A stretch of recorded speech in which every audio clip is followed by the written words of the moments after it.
Orlando Pirates head coach, Coach Jose. Coach, just your summary of the 90 minutes. Summary. By far our best game away this season, the most complete. First half couldn't be better. From after 5 minutes maybe, I think we start a bit not 100%. We concede in the beginning free kick, corner situations where super sport usually is dangerous. But the rest of the first half, I think we didn't have so much problems to control the way they have to attack with early crosses, with long balls, one or two mistakes maybe in set pieces, and then a lot of possession. I don't know the figures already, but we dominate the game. We succeed enough times in our high pressing, in the counter pressing. Much more brave than 3 days ago and 9 days ago in Cape Town in our away games. So that's what I said, that in our opinion, it was the best game away.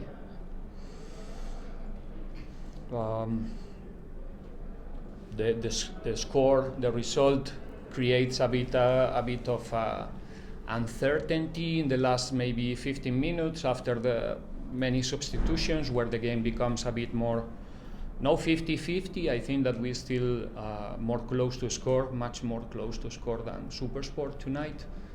But of course, a bit fatigue when you know in this type of games, this type of schedule, playing every 3 games. If you don't get advantage in the first half, or you don't get advantage before 1 hour of the game, in the last part of the game, it's difficult because, of course, fatigue appears and the decisions are not as good as when you are fresh.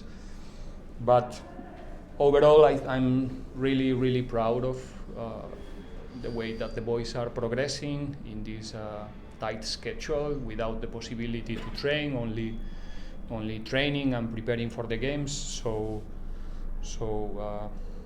yeah, today not the result that we were looking for when we travel here, but 1 point, we continue. We have 1 game on Wednesday, so our mind is already there. Members of the media, I'll open the floor for some questions. Please kindly identify your name. Somebody was calling here. This is not working anymore. Okay. Coach Riveiro from Power FM. Coach, you've just recently have been speaking about sort of forming this identity for the team. I mean, reflecting from today's performance, especially in the first half, do you feel like that formation is slowly coming together? And what are some of those pieces that you feel like are progressing in that formation of that sort of identity for Orlando Pirates in the style of play? Yeah, absolutely. Like I said, the progression is there. I cannot judge our games and my players only because of the results. That's so easy, you know. I have to go much more deep, and I do, and I can recognize the progression. I can recognize the things that we are implementing day after day, and how competitive we are in this moment, how difficult it is for the opponents to get a single goal chance when they are playing against us.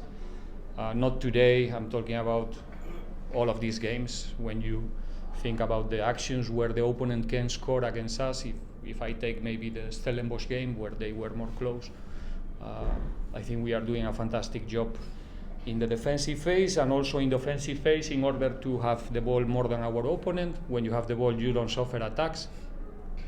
We are nowadays solid also in the transitions, and the guys are building the confidence and the trust and getting used to play together. I said one time recently that it's not a discussion how good our players are. Now it's about to learn to play together and perform together, and we are in the right way. Coach Mazola from SABC Sport. Just piggybacking off of that, how close are you to finding what one, perhaps for lack of a better word, would call your best 11? Because obviously you've had to rotate, the games are coming in thick and fast, but that's not going to stop. The games are just going to keep coming. Well, no, I'm not really looking for a star 11. I'm looking for a good competition inside the squad.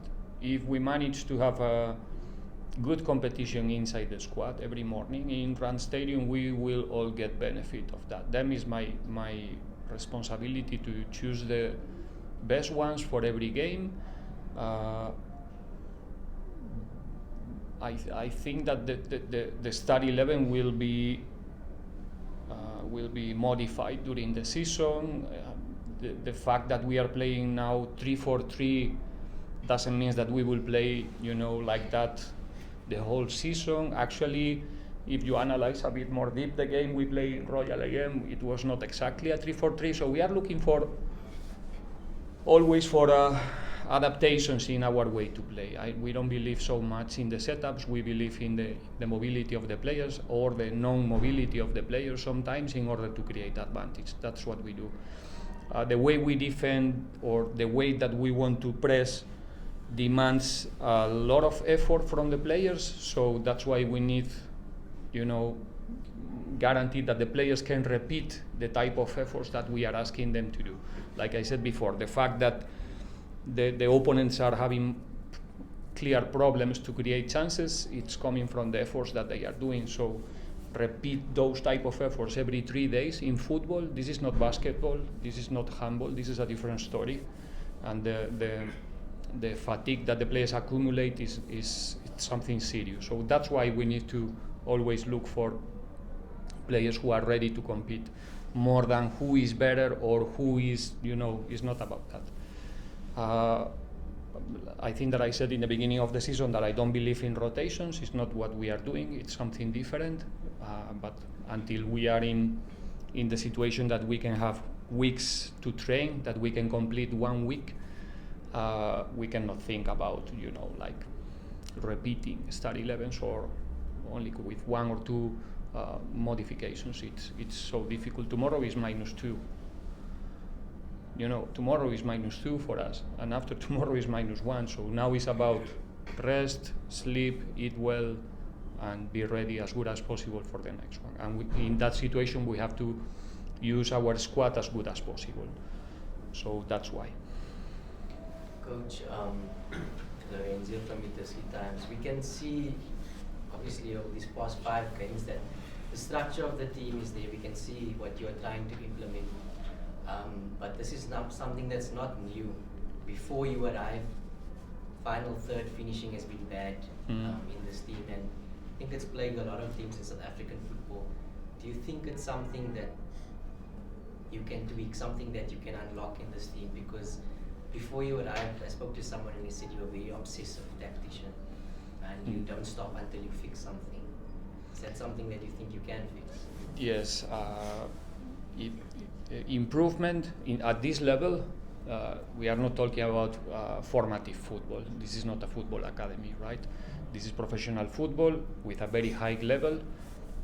So improvement, it's about, very, very small details, very, very small things. And we are working on those things. Unfortunately, like I said, in this month, we don't have so much time to train. So we are doing our best with the reduced time we have, but now after these 4 or 5 games, we have a good picture of the, those small spots that we need to work on that. And then there's also the human part, the self-confidence, usually the guys who score goals when you finish the season. Every season after season, usually you will find there the same names. There's not, big surprises, when you finish. So the ones who are used to score, they will. It's a question of confidence, and you will see that suddenly it will change. The problem, and I'm going to be much more worried if I'm going now to the bus and thinking that we didn't arrive in the box clearly, we didn't have any chance, we are far. So we are only, looking for those small adaptations that we need to implement, and we are really, really confident because we know the quality we have in the group. I'm with them every day. I can see them training. I know how they finish during the trainings, and I know that they have the capacity to do it also in the competition, and it's going to happen. We shouldn't speak so much about that topic, actually. It will come. Taking the last two questions, Karabo and Ernest. Good evening, Coach. Good evening. From Supersport. Coach, you've spoken about a very important aspect, which is confidence in football. One of your players, you had liberty to answer or not, but Eva Nga, there was, some of the supporters wanting him to come off, and I saw also at Orlando, I was there as well, also something similar, and he scored a goal in Orlando. What do you do with a player like that? Because you are going to need him. I mean, the type of position that he plays is quite important. Holds up play, brings in the wingers as well. You are going to need him. So are you going to speak to him? What type of support are you going to give to him? Our strikers, we have 5 in the squad. They must do a lot of things during the games. We are asking them to do a lot of things in attack and in defense, when we lose the ball and when we recover the ball. We cannot just evaluate our strikers because of the amount of goals that they score, because they are doing much more things also. When our number 10s can get the ball free and they can shine and they can, it's because there are a lot of things happening around. And the role of our number 9, who is playing alone up front, usually dealing with 2 center backs. Today, 70 minutes with 3 center backs and keeping them far from our. There's a lot of things that they are doing. That's one thing. I know that, of course, they are the first ones who wants to finish the season with a good number of goals. It's not a discussion. And the second, it's that they are professional football players and they have to deal with whatever happened around.